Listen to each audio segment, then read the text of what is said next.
The universe is already very, very old, and everything took its time to come into being, even human life. The beginning is the cause from which the effect came about.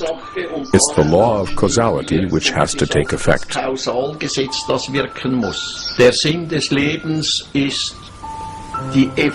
The meaning of life is the human being's evolution with regard to his consciousness.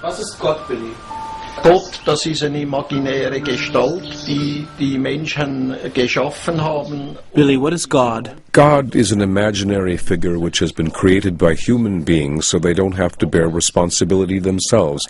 Rather, they can shift it onto a deity, but God, in and of itself, is nothing other than a title for a human being who is very highly evolved. Gott ist also nicht das, was die Menschen irrtümlich annehmen. God is therefore not what human beings wrongly assume, that he is the creator of life, the creator of a universe, of space. God is nothing other than a title, be it Allah or Shiva, etc.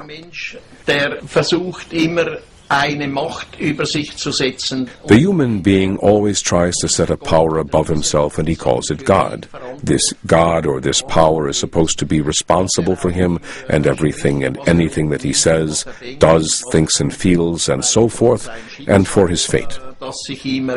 Der Mensch ist für alles und jedes, das selbst denkt. The human being is solely responsible for each and everything he thinks, does, feels, and undertakes.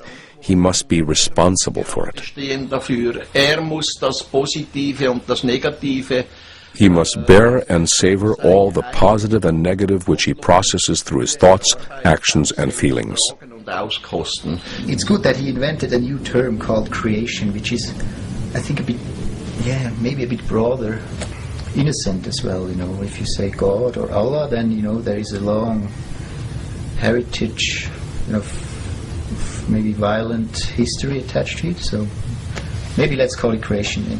They simply want us to look at the facts and learn to understand the truth. The Palladians said there are no earth religions that are valid, that they are all dogmas created by men to create men. We don't need an intercessor, and we shouldn't be taking anybody else's ideas about religion.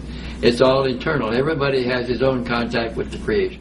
Because in various cultures from the Middle East, South and Central Americas, and India, etc., all of the gods of the past were extraterrestrial humans. Many of them were the forefathers of the Pleiaren. Because their ancestors set in motion these religions, which have led to many of the problems we face today, they want to help us.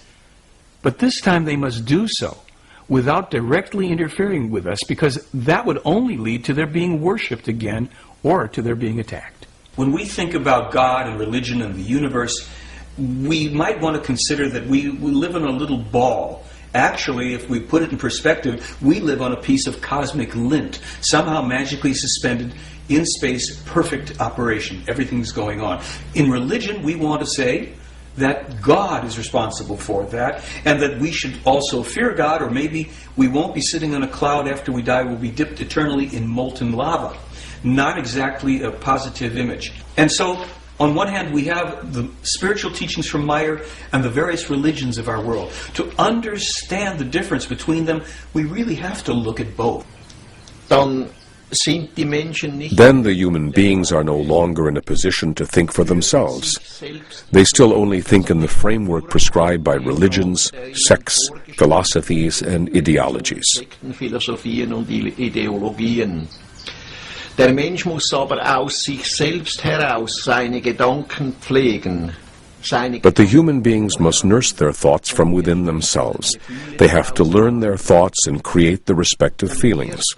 And it is only then that they may detach themselves from that which the false teachings, the erroneous teachings, which hammering fear into them, are bringing.